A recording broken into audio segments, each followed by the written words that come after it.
శ్రీమాత్రే నమః. శ్రీ గురుభ్యో నమః. చాలామంది వాళ్ళ యొక్క వ్యక్తిగతమైనటువంటి భావ స్వేచ్ఛతో, వాక్కు స్వేచ్ఛతో, ఆలోచన దృక్పథమైనటువంటి స్వతంత్ర స్వేచ్ఛతో కొన్ని భావాలు వ్యక్తం చేస్తారు. కామెంట్ల రూపంలో, ఫోన్‌లు చేసి, ఇప్పుడు గా సామెతోని ఒక మాట అనింటారు. గీ సామెతోని ఒక మాట అంటారు. ఈతనితోని ఒక మాట అనింటారు. ఇతనేం చేస్తాడు? ఆడ ఇంటాడు, నాకొచ్చి చెప్తాడు. సామి గిట్ల అంటుండను నీ గురించని. కొన్ని సందర్భాలలో కొన్ని విషయాలు మా దృష్టికొచ్చాయి. ఏమిటనగా, స్వామి గూడా ఒక బిజినెస్ మ్యాన్ లాగా తయారయ్యిండు.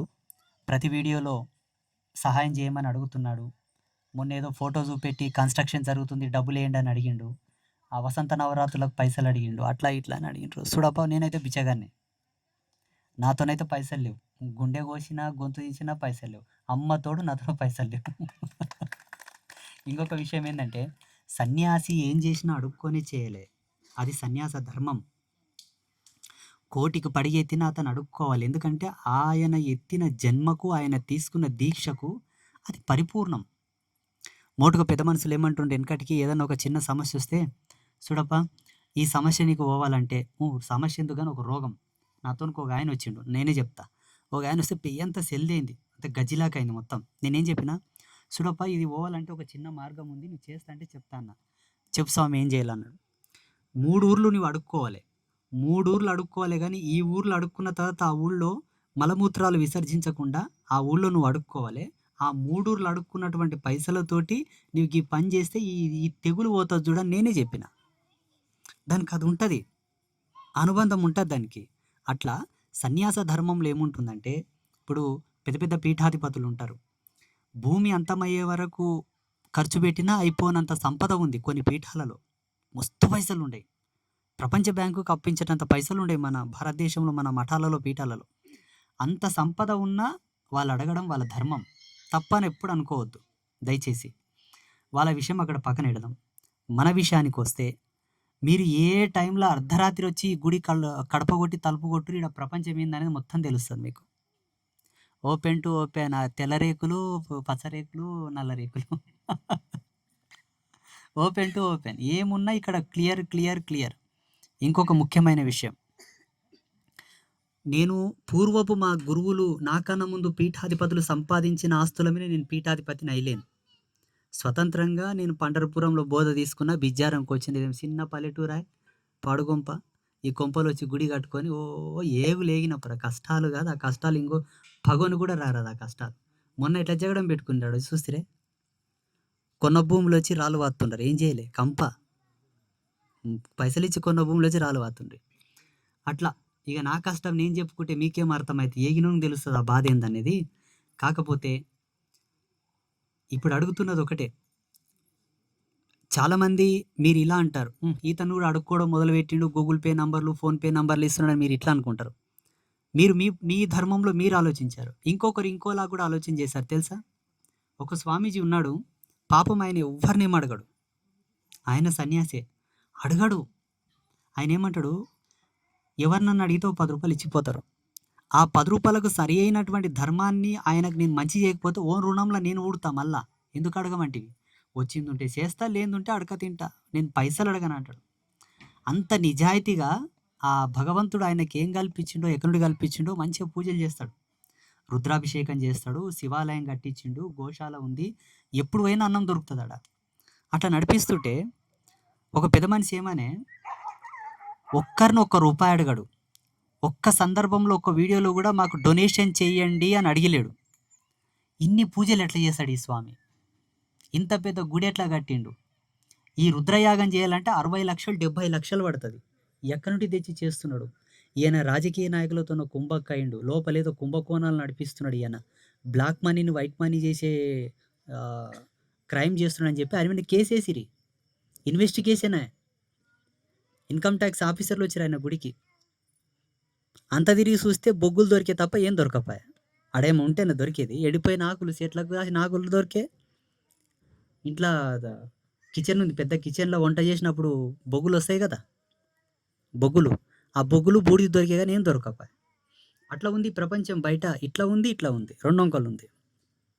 ఇది కూడా ఇక్కడ పక్కకెడదాం. నా అభిమతం ఏమిటంటే, వాస్తవం చెప్తున్నా, ఎదమైన చేసుకొని చెప్తున్నా, పీఠానికి అందరి సహాయ సహకారాలు అవసరం. ఎందుకు అవసరం? స్వామి బతికితే ఇంకా ఇటువంటి ధర్మోత్తరమైనటువంటివి, లోకోత్తరమైనటువంటివి, లోక మన్ననలు పొంది రేపు మా తరాలకు ఉపయోగపడేటటువంటి అద్భుతమైన ఆవిష్కరణలు ధర్మస్థాపనకై సమాజ శ్రేష్టం కొరకు, లోకహితం కొరకు చేస్తాడు అనుకునేవాళ్ళు సహాయం చేయండి. లేకపోతే వద్దు. మీకే నేను దండేసి దండం పెడతా. ఏం చేస్తావు మళ్ళీ పాడుగల. గోమాత కళ్యాణ మహోత్సవం చాలా పెద్ద ఎత్తున భారీ బడ్జెట్‌తో చేయడానికి శ్రీకారం జరిగింది. పోయిన సంవత్సరం చాలామందికి అన్నం దొరకలేదు పోయినసారి. మేము తక్కువ అనుకున్నాం కానీ ఎక్కువొచ్చారు. ఇచ్చిన దాతలు కూడా ఆడికాడికి ఇచ్చిరి, అన్నం తక్కువడే. వసతి సరిపోలేదు. ఎండలెండిరి, గాలి కొట్టుకుపోయిరి చాలామంది. ఈసారి కొంచెం విస్తీర్ణంగా చేయడం ప్లాన్ చేశాం. భారీ ఎత్తున ఏర్పాట్లు చేశాం కాబట్టి మీకు మనసు కలిగి ఇత్తమనిపించిన వాళ్ళు ఎవరన్నా సహాయం చేయవచ్చు. స్క్రీన్ మీద ఒక నంబర్ స్క్రోల్ చేస్తారు. ఆ నంబర్కి మీకు చేతనైంది మీరు సహాయం చేయొచ్చు. మనసుంటేనే చేయరప్ప, మళ్ళీ గులు కూడా చేయకురు కంపగాల. చేయకుండా కూడా పర్వాలేదు కానీ చేయరి. చేయాలని ఎందుకోసం చెప్తున్నా అంటే ధర్మంలో ఒక మాట చెప్పారు. ఏం చెప్పారు? దక్షిణ ధర్మంతోన వచ్చేటటువంటి పుణ్యం చాలా గొప్పది. అందుకే పెద్దలు ఏమంటారు, కాంచానం పెట్టందే కర్మ తొలగదు అంటారు మోటుగా. కానీ దాంట్లో అర్థం చాలా పెద్దగా ఉన్నది. ఇక్కడ మీ కర్మ తొలగించుకోనికే సహాయం చేయమంటలేను నన్ను. ఎక్కడైతే మనం 10 రూపాయలు వెచ్చిస్తామో తద్వారా మనకు వచ్చేటటువంటి పుణ్యం పురుషార్థం కూడా బేరీజు వేసుకోవాలి. సారవంతమైన నేలలో ఇత్తనం వేస్తే పంట ఎట్లా వస్తుంది, పిడిచెక్కిన నేలలో పైసలు పెడితే ఎట్లా పంట వేస్తే ఎట్లా వస్తుందో మనకు తెలిసి ఉండాలి. ఆ ధర్మంతో ఎవరైనా మనసున్న వాళ్ళు ఈ గోమాత కళ్యాణ మహోత్సవానికి మీ వంతు సహాయ సహకారాలు చేయాలని ఒక యతిగా, ఒక సన్యాసిగా, ఒక భిక్షువుగా నేను అడుగుతున్నాను. ఎవరైనా సహాయం చేయవచ్చు. ఎలా? డబ్బులే వంపాలని నేను అనను. బియ్యం తీసుకురారి, పప్పు తీసుకురారి, నూనె తీసుకురారి, కారం పొడి తీసుకురారి, చింతపండు తీసుకురారి, ఉప్పు తీసుకురాకుర్రి. ఉప్పు తేకుర్రి, మీకు మంచిది కాదు. చింతపండు తీసుకురారి, పచ్చికాయలు తీసుకురారి, అన్నీ తీసుకురారి. ఏమన్నా తీసుకురారి, మీ మనసున్నా తీసుకురారి. ఎవరైనా వధువు పక్షాన వరుడు పక్షాన మేము వధువు యొక్క తల్లిదండ్రులుగా మేముండి పెళ్లి చేసే అవకాశం మాకుందా? వరుడి పక్షాన మేముండి కళ్యాణం పార్టిసిపేట్ చేసే అవకాశం ఉందా అంటే తప్పకుండా ఉంది. 2 రోజుల ముందు వచ్చి మీ గోత్రనామాలు ఇక్కడ రాపిచ్చిపోండి. అయ్యా మేము వధువు యొక్క పక్షాన ఉండి లగ్నతంతులో పాల్గొంటాం, మీరు ఇక్కడ రాపియండి. అక్కడ ఆచార్యులకు మీ గోత్రనామాలు, మీ పేర్లు ఇస్తాం, వాళ్ళు పిలుస్తారు. 2 రోజుల ముందు వచ్చి రాపియండి. ఒకవేళ వధువుకు మేము బట్టలు తేవచ్చా? చీర, జోడు రైకెలు, గాజులు, పూలు, పసుపు, కుంకుమ, పండ్లు ఇవి తీసుకొచ్చుకోవచ్చు. వరుడికి బట్టలు తేవచ్చా? పంజా, జోడు సెల్లలు, పూలు, పండ్లు తీసుకురావచ్చు. వరుడికి ఎవరైనా తెచ్చుకోవచ్చు. తెచ్చి సమాచార కేంద్రం ఒకటి ఉంటుంది, అక్కడ అప్పగిస్తే వాళ్ళు తీసుకుపోయి అయ్యవార్లకి ఇస్తారు. ఇచ్చేటప్పుడు మీ గోత్రనామాలు రాపియాలి. మేము పిల్లకు బట్టలు తెచ్చినాం, మా కుటుంబ సభ్యుల పేర్లు, మా గోత్రం ఆడ చదవమని చెప్పండి. తంతులు చదువుతారు.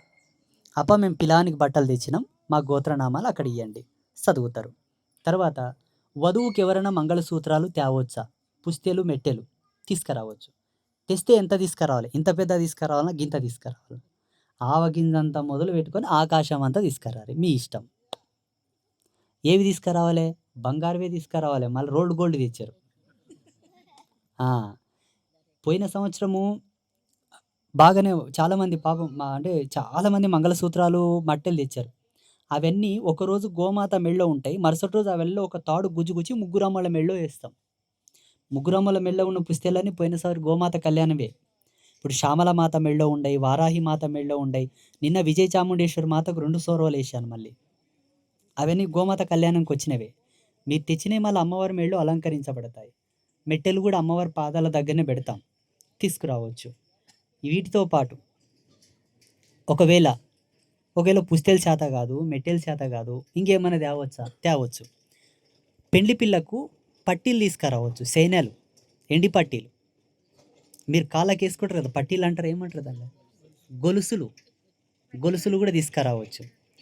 పెండ్లి పిల్లగానికి వెండి కడాయాలు కూడా తీసుకురావచ్చు. ఇట్లా వెండి కడాయాలు తీసుకొస్తే వాళ్ళ కాళ్ళకు అలంకరిస్తారు. అది కూడా మీ యొక్క అదృష్టం, సుకృతం. ఏ విధంగానే సేవ చేసుకోవచ్చు, మనసు ఉండాలంతే. మనసు ఉంది కానీ మాతో పైసలు లేవు స్వామి అంటే పైసలు ఉంటలేవు, ఎప్పుడు ఉంటాయి? పైసలు ఎప్పుడు ఉంటలేవు. శఠం కలిగి మందు తాగుదామంటే కూడా పైసలు ఉంటలేవు. కానీ అడుక్కుంటామా లేదా? ఆ పూటకు. ఇది కూడా గంతే. ఒకటే మాట, రేపన్నదానికి రూపం లేదు. రేపన్నదానికి రూపం లేదు. అదృష్టం దొరికిందంటే మంచి పని చేయి, సచ్చిపో. చెడ్డ పని చేయకు. అవకాశం ఉన్నా చెడ్డ పని చేయకు. ఎందుకంటే వెనకటికో సామెత ఉంది. రోడ్డు పోటీ 2 కుక్కలు ప్రేమించుకుంటున్నాయంట. చూసుకుంటూ పోయిండు ఒకతని. సరే కంట్ల పడిన తప్పుకోక నెత్తి తిప్పుకొని పోయింటే బాగుండే. జరుతుంటరితనం చేసి కట్టె తీసుకొని కొట్టిండంట. 7 జన్మల వరకు వానికి సుఖ వ్యాధులు, గుప్త రోగాలు, ఒకరితోనో చూపించుకుందామంటే కూడా సిగ్గయ్యే రోగాలు వచ్చినవంట. అందుకే చెడ్డ పని చేయనీకే 7 అడుగులు వెనక్కి పో. మంచి పని చేయనీకే 7 అడుగులు ముందుకు రా. ఇది పెద్దలు చెప్పిన మాట. దాన్ని అందరూ గుర్తుంచుకోవాలి. తప్పకుండా ఏప్రిల్ 12వ తారీఖు ఆదివారం విశ్వమాత కళ్యాణ మహోత్సవం సనాతన ధర్మానికి, ఈ భూమికి, ప్రస్తుతం నడుస్తున్నటువంటి కాలమాన పరిస్థితులకు ఇది అసలు సిసలైనటువంటి మహాయజ్ఞం. ఇది మీ అందరి యొక్క అదృష్టం, సుకృతం. ప్రతి ఒక్కరూ పాల్గొనండి. శుభమస్తు. తదాస్తు.